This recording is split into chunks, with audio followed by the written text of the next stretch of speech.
Welcome to Another Thing. I'm Larry Menti. Over 1 million people took part in peaceful protest all across the country on the day after the election. It was called the Women's March. And in Washington, D.C. alone, there were over 500,000 people. It was the largest demonstration in a single day that did not result in one arrest.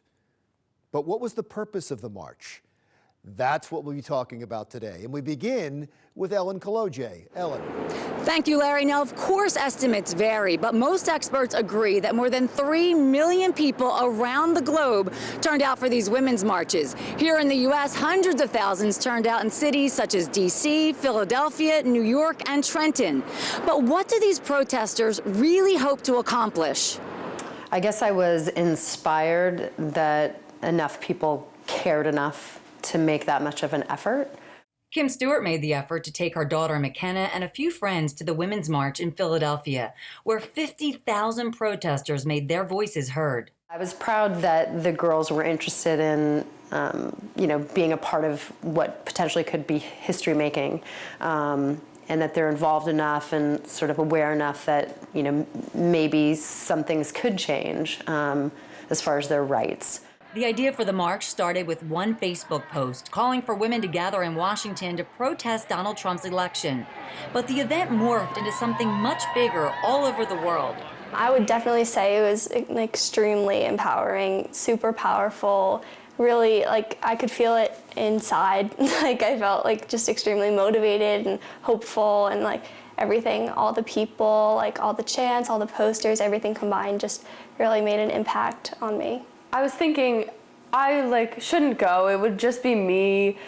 One person's not going to do much. But if everyone thought that, then no one would be there. So I figured I'll just go and raise awareness. And I feel strongly about all these issues. Issues that include funding Planned Parenthood, equal pay for women, and guaranteeing reproductive rights.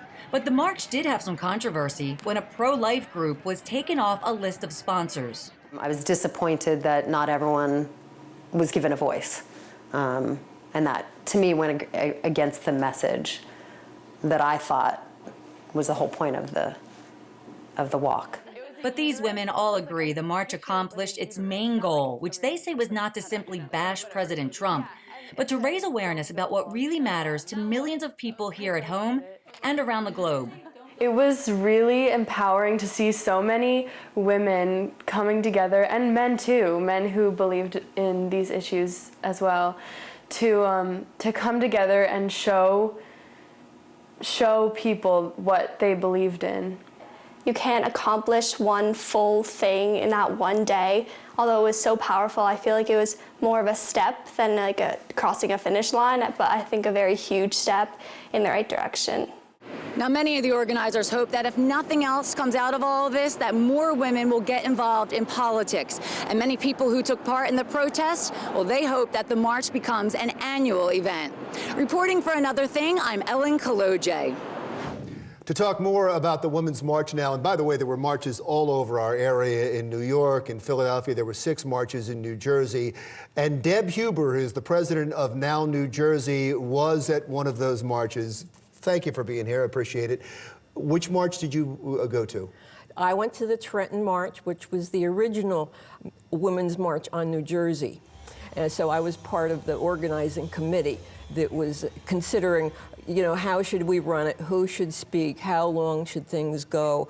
What should be the topics that we discuss? There seems to be this narrative out there that this was organic. It just kind of blew up like this. There was a lot of organization that went into this march. Yes, there was. But the thing that's so fascinating is that we had marches in every state of the Union and in Puerto Rico, and they were all independently organized. And the most impressive thing about the march is it drew over 1 million people, 500,000 in Washington, over 500,000 around the rest of the country, and there wasn't one single arrest. That is something to be very proud of. Yes, and if you were at one of the marches, you would have understood why there were not arrests. It was a very loving, cooperative crowd that came to these marches. The criticism of the march, especially from the right, has been, we don't know why you marched. we don't get it. There was no policy, there was no purpose. He just got into office. A lot of the march seemed to be, we just don't like the election results. Well, certainly that was part of it. We also didn't like the behavior of candidate Trump, the things that he said about women, the attitudes that he had about women, the things that he promised to do when he was in office. So there were... But he was elected. I mean, he got into office. Now, don't you want to try to affect policy? Shouldn't there be a reason for a march other than we're upset? Well, absolutely. We're concerned about a woman's right to control her reproductive organs. We're concerned about equality in the workplace. We're concerned about getting equal pay for equal work. We're concerned about getting a living wage. Was it the media didn't cover all the things you just said, or was that wasn't expressed well at the marches? Sometimes I agree with Trump. The media stinks.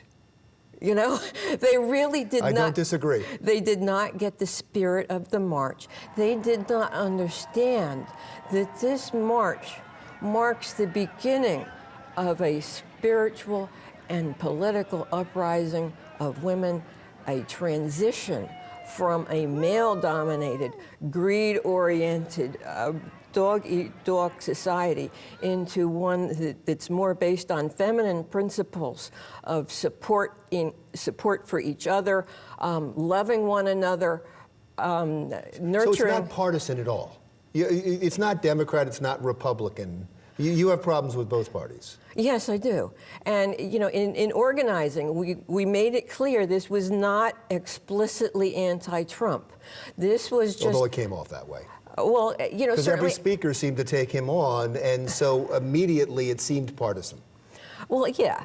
And, you know, that's what we will be fighting for the next several years, that we need to stand up for our rights. But how do you know that's what you'll be fighting until he does something? I mean, and I think that was part of the problem. It was twofold. One was, yes, this was a great mass of people, not just women, but people that supported women's rights. It was a great mass of people. Why didn't you do this a week before the election, when it could have had a real effect? Is it because you expected Hillary to win?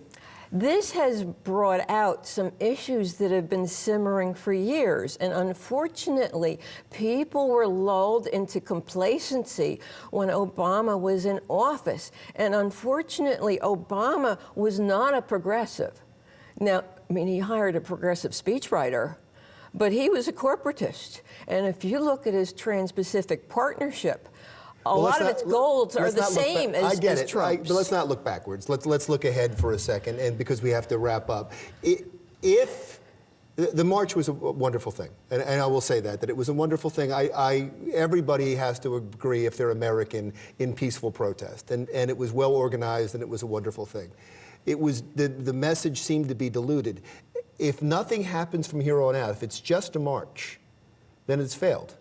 But it's not just a march, it's a movement. The number of protests that are going on. I think we both agree that it matters what happens now after the march. Yes, to and determine hold the failure on to of your hat. It's going to be a wild year. All right.